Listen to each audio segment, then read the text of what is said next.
श्री क्षेत्र गाणगापूर, कर्नाटक हे श्री दत्तगुरूंचे द्वितीय अवतार श्री नृसिंह सरस्वती स्वामी महाराज यांचे परमपवित्र कर्मभूमी आणि निवासस्थान आहे. गाणगापूर येथे भीमा आणि अमरजा नद्यांचा संगम होतो.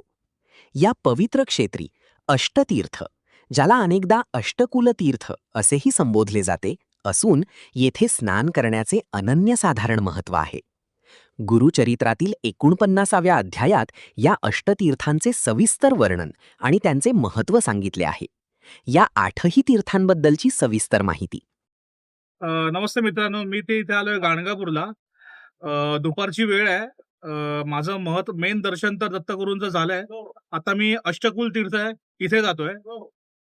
मी आता इथे रिक्षा केली इकडून गाणगापूर रेल्वे बस डेपो येथून. पुढचा प्रवास तुम्हाला दाखवतो. अष्टकुल तीर्थाची सुरुवात आपण प्रथम संगमावर पासून करतोय.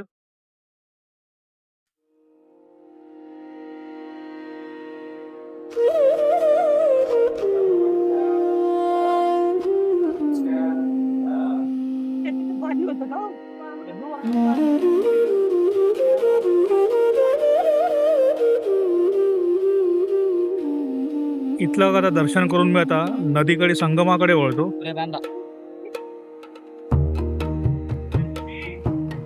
पाऊस नसल्यामुळे नदीला पाणी खूप कमी आहे, तर मी आतपर्यंत जावं लागेल.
श्री नृसिंह सरस्वती स्वामी रोज संगमावर आंघोळीसाठी यायचे, तर रोज या ठिकाणी थांबायचे. ह्यालाच विश्रांती कट्टा म्हणतात. ही ती जागा आहे, तुम्ही बघू शकता. ही ती जागा आहे, विश्रांती कट्टा.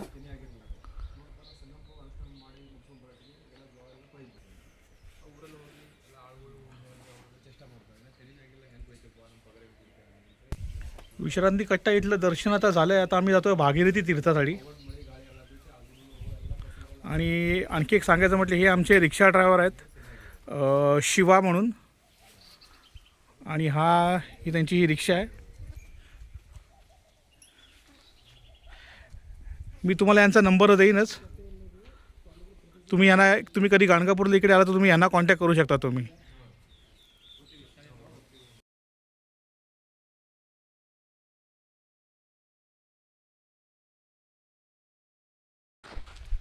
तथा आम्ही आलो भागीरथी तीर्थ येथे.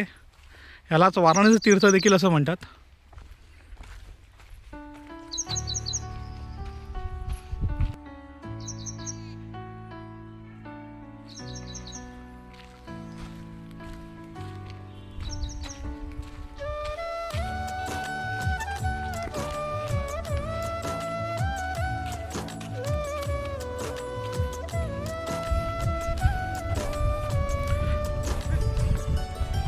हे आहे भागीरथी तीर्थ.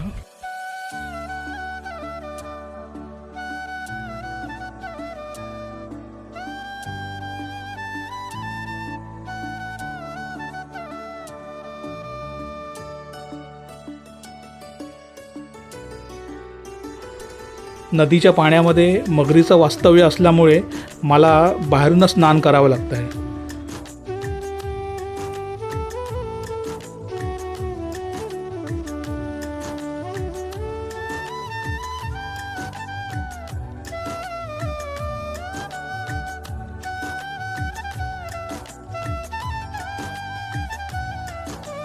आता आम्ही आलो आहोत पाप विनाशी तीर्थ येथे.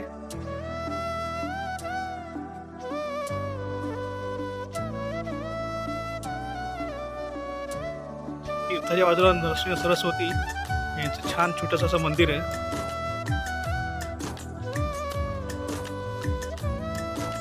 खोल पाण्यात जायचं नाहीये, मगर आणि भोवरा आहे.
पापविनाशी तीर्थ याचं आता दर्शन करून झाल्यानंतर आम्ही आता इकडे कोटी तीर्थाला आलो.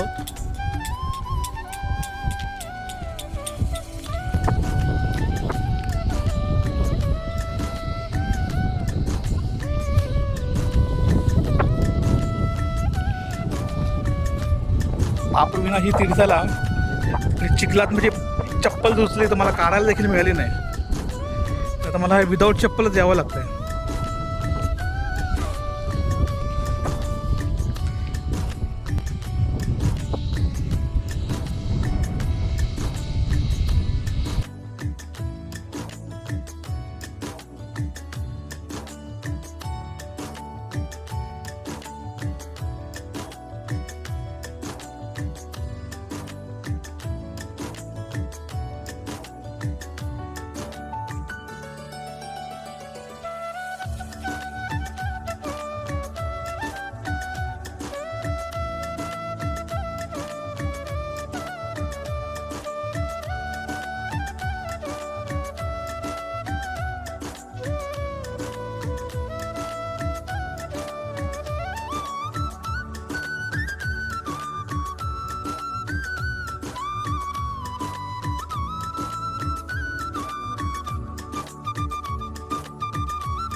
हे जे दिसतंय तुम्हाला रुद्रतीर्थ आणि हे पुढे तसंच पुढे चालत गेला तर हे चक्रतीर्थ आहे. इथे आपण स्नान करून पुढे जायचं आहे आपल्याला.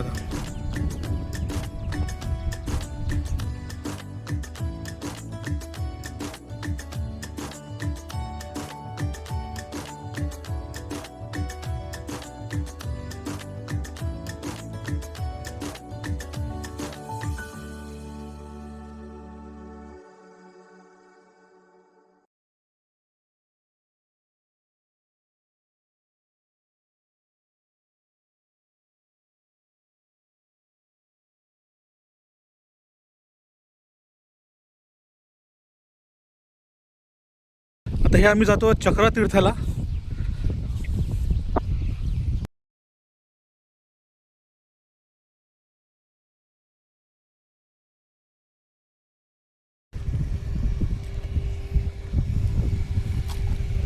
हे आहे चक्रतीर्थ. चक्रतीर्थ जवळील श्री नृसिंह सरस्वती यांचे मंदिर.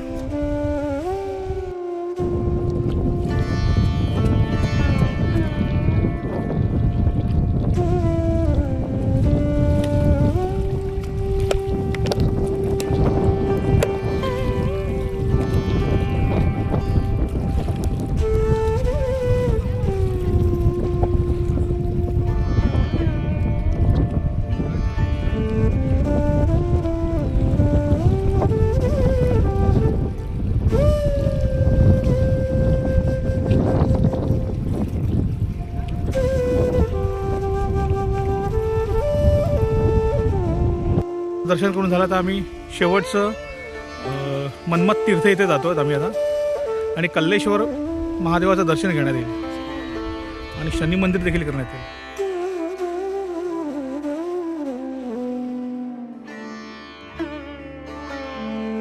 आता आम्ही शेवटच्या मन्मथ तीर्थ येथे आलो आहोत.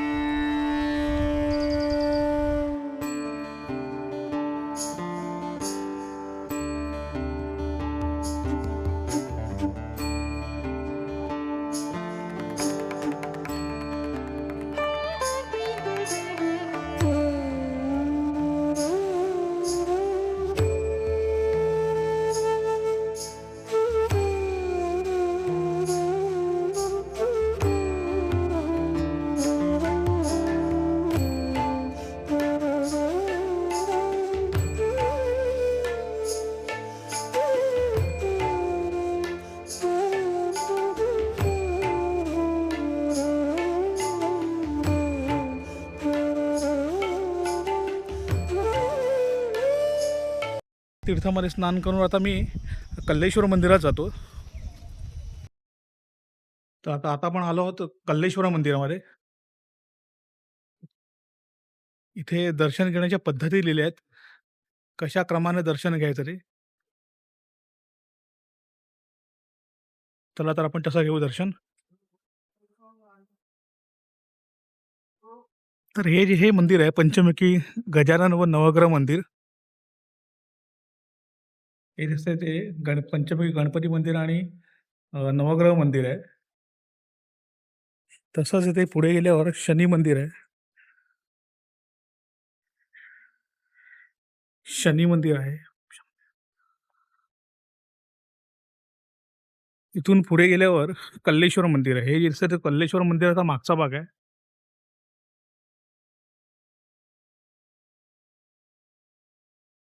आणि हे श्री कल्लेश्वर मंदिर आहे.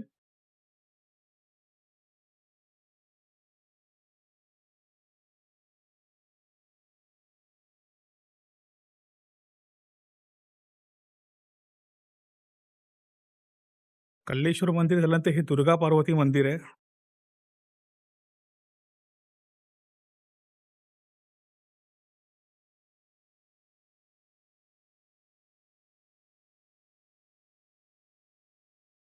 आणि दुर्गा पार्वती मंदिर झाल्यानंतर इथे हे हनुमान मंदिर आहे.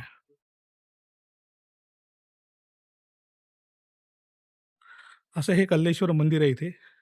कल्लेश्वर मंदिरामध्ये व्हिडिओ, फोटो अलाउड नाही आहे, त्याच्यामुळे काढू शकत नाही.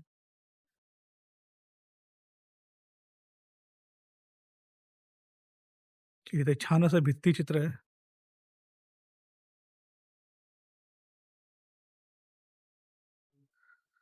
अशा प्रकारे अशी माझी सगळी दर्शन आणि सगळे तीर्थ झालेत. आता मी इकडून हॉटेलला जातो. मित्रांनो, दत्तगुरूंचं दर्शन गाणगापूरमधील आणि सगळं तीर्थांवरची स्नानं आटपून मी आता गाणगापूर स्टेशनकडे आलो. मुंबई दिशेने प्रवास करायला. तर हा मी आता ब्लॉग इथे संपवतो. तुम्हाला कसा वाटतो तर नक्की सांगा. शेअर करा आणि लाईक करा. थँक्स.